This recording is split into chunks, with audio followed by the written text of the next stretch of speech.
Next postie, it's GamesMaster.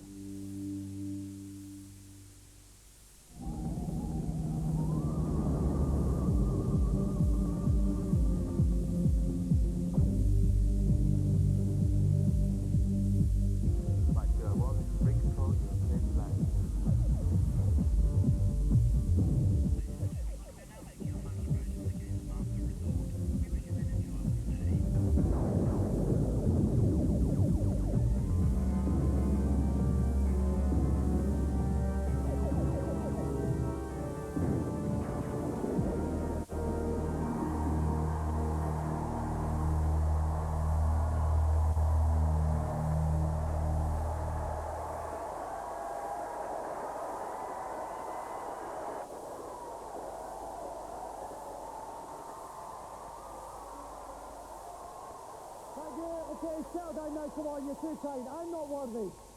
Alright, welcome to GamesMaster. Much imitated, frequently intimated, inside thigh agitated. This week we've flown some more lucky people out to the Rig Resort for video game playing and other buoyantly anti-social activities. So let's kick off with some oral intercourse with the great man himself, the GamesMaster. Greetings. By a public demand, I have been forced to initiate tonight's proceedings with a decidedly unsavoury motorbike encounter on the Road Rash 2. As a greasy, leather-clad biker, our first easy riding contestant will need to punch, kick, and wheel his way to the second flag and first place on the Hawaii level. My days will be most decidedly consumed. Adding to the other smells of bug rubber tonight is Marlon Rose from Leighton.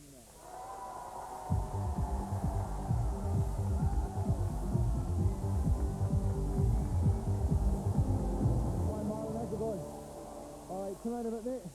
Okay, lovely. Now, Marlon, first of all, someone was telling me you've got quite a trendy haircut. What's the score with it? It's got GamesMaster written on the back of it. Right, you let us turn in and let our camera get a little look at that? See that at home? What a lovely font that is as well. Superb. Alright, now, listen, we're playing Road Rash 2, right?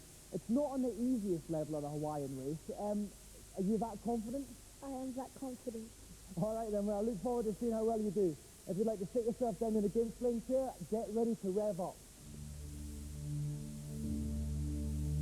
And riding pillion with me for this challenge is Game Zone's James Goldman. Welcome, James. Hi, Dominic. Now, obviously, Marlon's got no problem with his haircut. He may have some problem with the game. Have you got any tips to alleviate him? Well, I think Marlon should just bear in mind that time is of the essence here, Dominic, so he shouldn't get too bogged down with all the rough stuff. He should just get in there and go. Keep it clean and go for the line. Well, Marlon has to finish first on the Hawaiian race, stage 2. Marlon, are you ready? Then off you go. Okay, here we see Marlon in the white jumpsuit on the red bike. At the moment, he's in 13th place. To the left of the screen, you can see a green energy bar. When that goes down, then it's goodbye Marlon. Similarly, he's got his bike energy bar just beside it. Okay, Gavero, we can see a mileometer at the bottom right of the screen. It's coming up to 7/10 of a mile, which is 5.5 mile race. So he's making quite good steady progress. You can see the next rider coming up in his sight. But it's not just the bike riders he's got to worry about. No, that's right. He's got to watch out for cars, hazards, and of course the police. Although in Road Rash 2, you can punch the police. Okay, but that's not something we'd recommend you do at home. Okay, here he comes. He's up to 7 seconds. Oh! Athletic leap over the police car. He's doing fantastic. Then he's catching up on the next batch of riders. Oh, he smacked her. That was Waz there. Smacked her right in the shot. Now he comes to Natasha. In the first place, Natasha was his pal, I think, but he's no love lost now. He's up to 4. He's up to 3rd place now.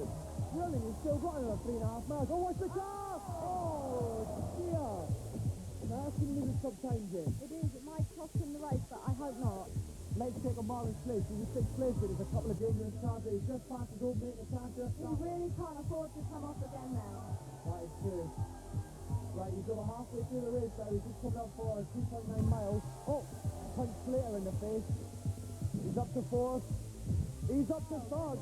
3.3 miles. Just over 2. Oh, there's a policeman there. He's number 1. He's walloped him. Yeah. Oh, no, but the policeman, he was coming back there with his punching there. Nothing to do with the West Midlands Senior Crime Squad, I hate to add. Now he's got the first place. What's it? Oh, no! He's giving more metal plates than Barry Steen after this one. Come on, Marlon. He's only got a mile left. He's back in the 4th place now. He's really going to have to fill out all the stops now, Perhaps Jen. he should have tried to walk to the finish. That's right, he could have had a little bit of a jog there. There's one rider in sight here. And it was actually, Ross done very well since landing a smack in the mouth earlier on. I think he could catch her up here. Which is another car here. Oh, he's got the outside of it there. I think off the side. Oh, Ross got a run back there. He's only got half a mile left. He's in fourth place. No, he's been Up again. It's a tragedy of immense proportions here. Oh! Oh dear. He's only got 0.4 of a mile to go. I can't see him doing it here, Jane. Well, frankly, no. That is another car, but he's missed that, but he's hit the other one. He's done horribly wrong. He thinks it's Death Race 2000. He's been hit again, and the bike is wrecked. And unfortunately, Marlin's challenge is over.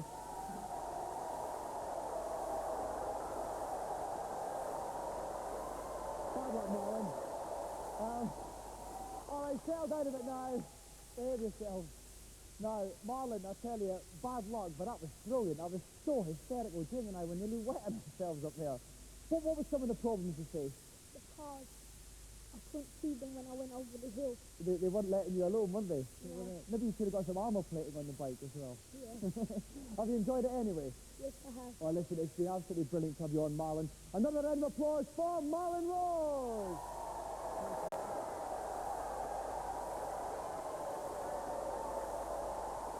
While Auntie Marisha mops up the tears of another crestfallen campaigner, we'll take a look at this week's reviews.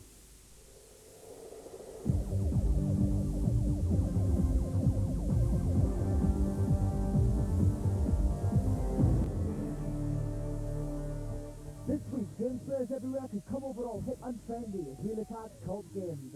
First up on the Super NES, grown men were staged in Blues Brothers. Jake and Elwood are trapped in a mutant jukebox, help them escape through 32 levels of platform Jake. The word tax used a lot in the computer game industry and sums up Super NES Blues Brothers perfectly. No attempt has been made to follow the film's excellent plot, and what's left is a tired run-around platform game. The graphics of Jake and Elwood are cartoon style, but the game's more too difficult, and I don't think it's worth the money. The levels are really frustrating and really badly put together, and there's just nothing to keep coming back for more.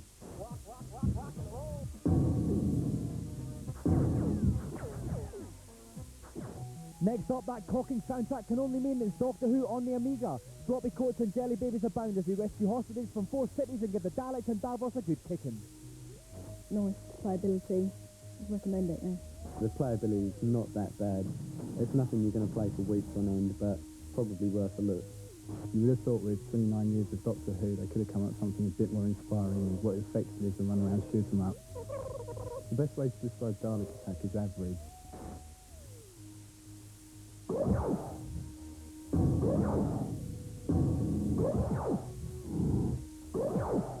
Finally, Star Wars on the Game Boy. As in the film, travel from Tatooine to the Death Star, rescuing friendly robots and girls with strange hairstyles.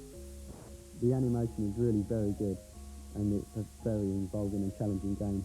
The platform shoot 'em up's good, the graphics are good, nice music, but on the driving levels there's nothing to do. It's too boring. Game Boy Star Wars is excellent, and I recommend you try it now.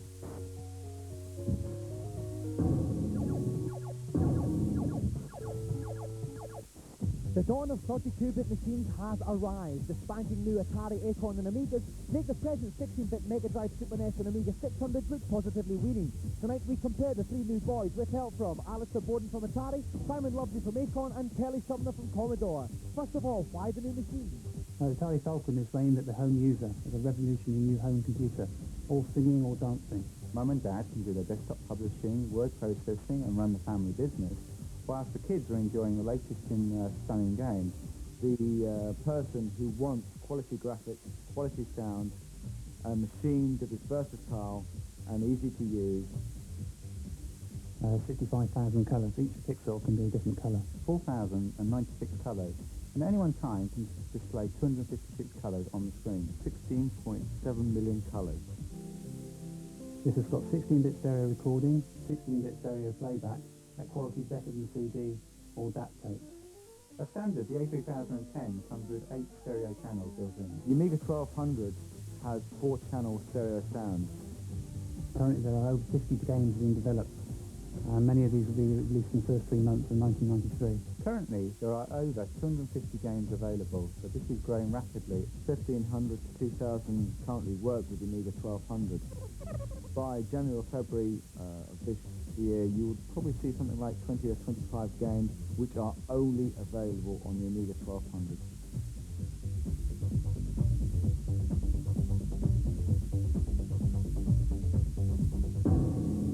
Some more mouth-watering morsels for you all to feast upon. Now, as I wind my way through the bowels of the rig to meet tonight's celebrity, let's find out what challenge they'll be facing. Hello again. My second challenge for the evening sets the world to rights with the fact of environmental do-gooding on global gladiators. With disinfectant to hand and green finger to boot, our cleansing contestant has 2 minutes in which to negotiate the polluted landscape of level 1 and reach the exit. Anyone for lentil soup? On Global Gladiators tonight, we're very lucky to have a globe-trotting rock legend. Please welcome First Lady of International Pop, Kathy Dennis.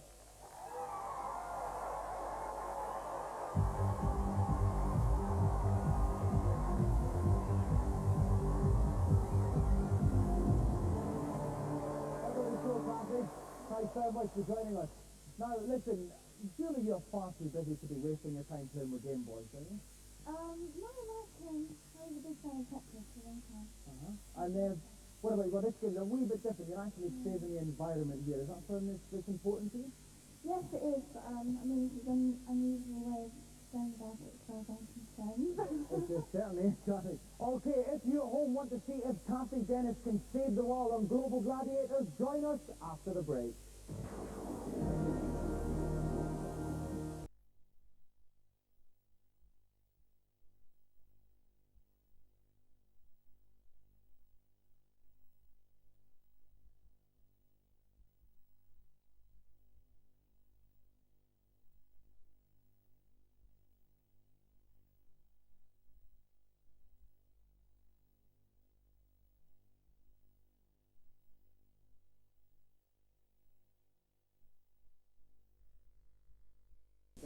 Dave Terry from Singapore this week to give Kathy some tips about playing. Welcome, Dave. Hi, Dominic. All right, give us the rundown. Well, basically, Global Gladiators is a really beautiful game. The thing to look out for is the invisible platforms. You only notice them when you pass through them, and at the top of them is usually a really nice health bonus, Which you're going to need if you want to which complete you're this. going to need if you're going to get through this level. That's right, it's quite tough. Kathy's got 2 minutes to get to the end of the level. Kathy, are you ready? Then off you go. Okay, off goes Kathy there with Kathy's playing Mick. There's 2 characters in this, Mick and Max. She's actually playing Mick. Okay, she just flushed the slime baddie there. Oh, she got hit a little bit there, but you see her energy bar, that little arrow at the bottom underneath the score. For points as you go along, you collect the little M's, which are like McDonald's arches, and they give you extra points. Okay, All these slime monsters have to be destroyed with this custard gun. is that custard gun, Dave? I guess it's custard. I can't figure what else. Oh, there's a heart. That's a health bar. Oh, yeah, she's got a health Get bar, that. that's fine, it's You have to keep an eye out for those. Absolutely. Okay, so 35 seconds now. It's going alright, Dave. It's quite a long level, though. Doing very, very well. It's a long level, yet she's got to keep charging along, and not get hit. Yeah, every time she runs into these green things, he shakes his head, loses a bit of health. Energy, oh no, And energy's again. about halfway down. A heart would be becoming useful now, but it's okay. There's no need to panic yet. Still halfway. 53 seconds gone. She's Got to start looking out for some health hearts now, just to power up. no, She doesn't want to go in there. That was a little bit close there. Nearly an early bath in the primeval sludge. All these monsters are, this is what can happen to the Earth if we don't do something about That's it. right. If we don't keep a watch, Don't clean up our act. Absolutely. All right, 1 minute 12 gone, but the energy bar's getting quite low. Oh no, No, she's she's out. Oh Straight down the no! cliff. Kathy takes the dive, and the challenge is over. Round of applause for Kathy Dennis.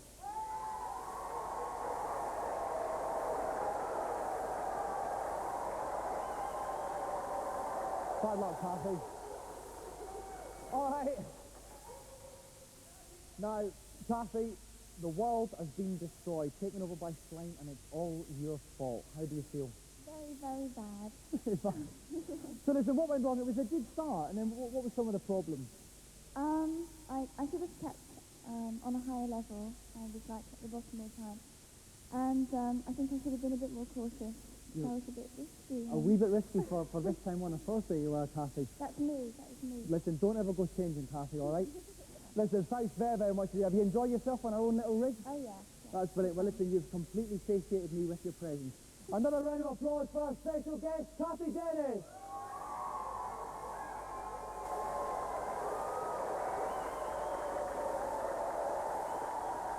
While I say my sad goodbyes to Kathy Dennis as she climbs aboard the GamesMaster chopper, some more puzzles are resolved in the consultation zone.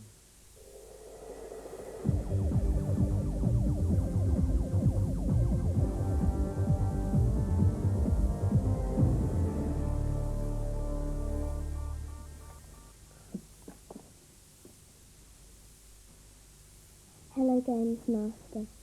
Welcome up to the helipad and fire away with your question. On Krusty's Fun House, is there a way of getting to the later levels? Yes, there is. Simply enter the following password. SMAILLIW.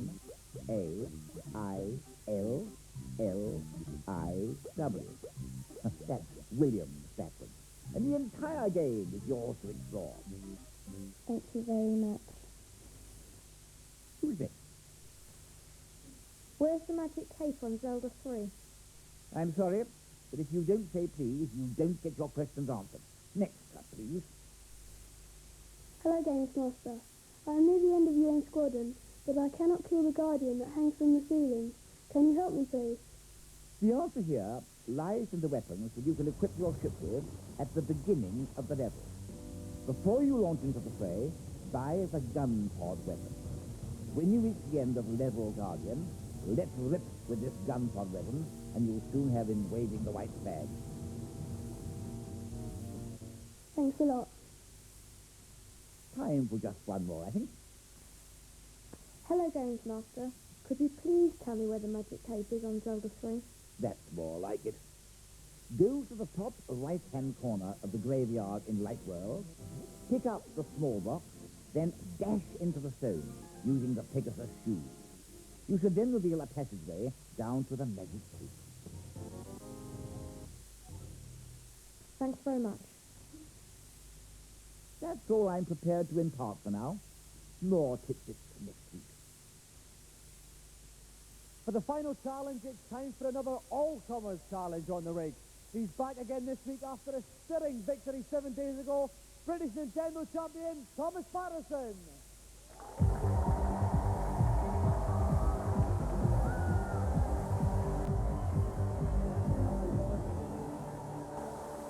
Okay, Thomas, you had a good win under your belt last week. You're still confident? Yep, sure am. Yep, no problems for you at all? No. I like this guy, I tell you. All right then, if there's any member of our audience who'd like to take on Thomas Patterson in any Nintendo game, stick your hands up in the air. Okay, let me see. No, definitely not you.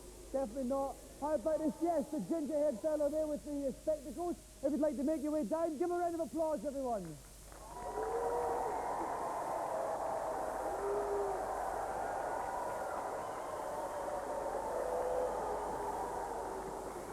Welcome to the show. What's your name? Keith Pentland. And where are you from, Keith? Caithness in Scotland. Caithness. Right, listen, Keith. What are you going to challenge Thomas on tonight? Super Soccer and the Super Nintendo. Right, football now. Thomas, I know you're a Rangers fan, but you're also intelligent. Is this a problem? I don't know, Sam. I'm sorry, Dominic. Funny guy. I think we'll win. I should. All right, then. If you'd like to take your places then, Keith will put you on the left, Thomas on the right. Keith, I hope you stuff him.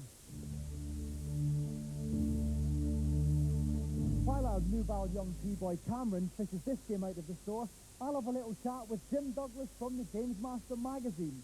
Jim, any net-busting tips for this game? Yeah, the man-to-man marking is very good, so dribbling is probably the best policy. Also, the best way to tackle is to get a shoulder guardian, but if the referee sees you, you will be sent off. Okay, we are playing 2 one-minute halves here. Keith Pentland against Thomas Patterson. Are you ready, guys? Yep. Then kick off.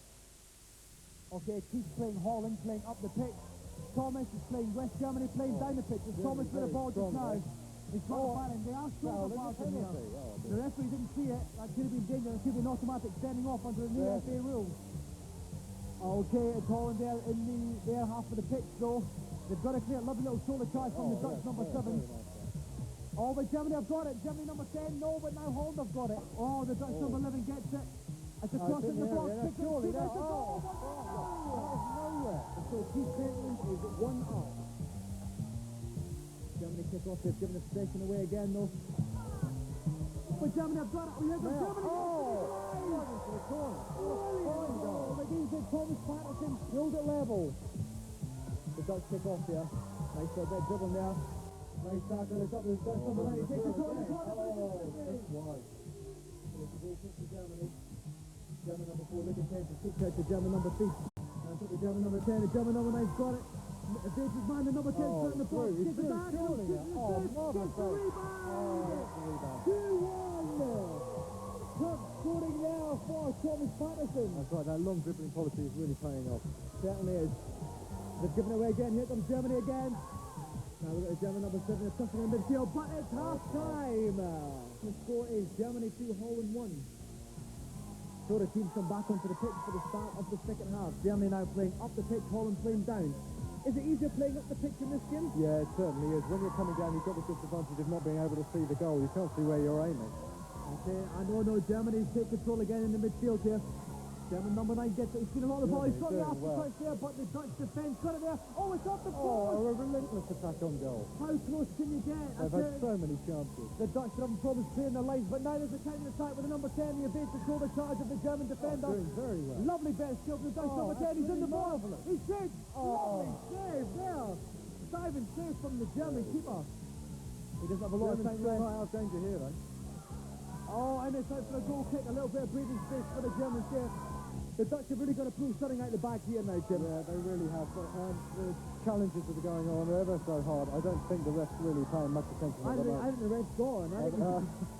He's given up. And here comes the Dutch. Here comes the ref. Is he going to clamp down? Oh, no.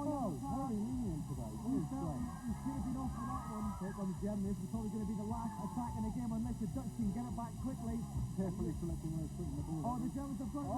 Taken down before they get hit. But it's all over now. The referee blows the final whistle. Germany wins 2-1, which means Thomas Patterson is undefeated.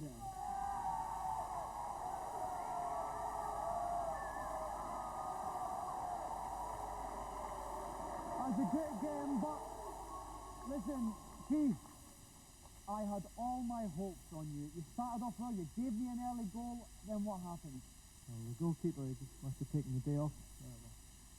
Well, which means, Philip Lowe said, mate, Thomas, you played a brilliant game and you won. What have you got to say for yourself? Well, the goalie was like Gordon Marshall, but that's another goal, so I won anyway. Right, well, I think we can discuss that one well into the night. Listen, Thomas, we think you're too good for anything like a golden joystick, but will you come back next week to take on someone else? And set. All right, then we'll look forward to that. Another round of applause then for Nintendo champion Thomas Patterson and his challenger, Keith Pentland.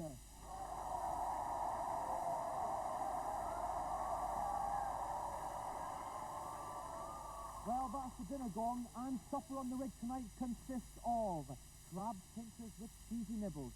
In 2 weeks' time, we'll have an exclusive 3D challenge on GamesMaster.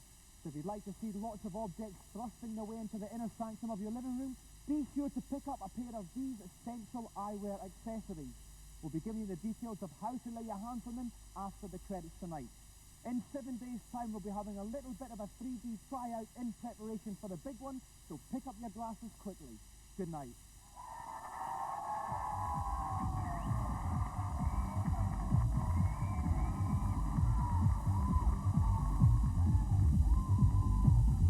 Now here's how to get the 3D glasses. If you're a GamesMaster Club member, you'll be receiving your glasses through the post. The address and phone number for the club are on screen now. Make a note of it if you wish to join. Cost to the club phone line costs 36p a minute keep rate and 48p at all other times. Ask permission before you make the call. You can also get the glasses with a special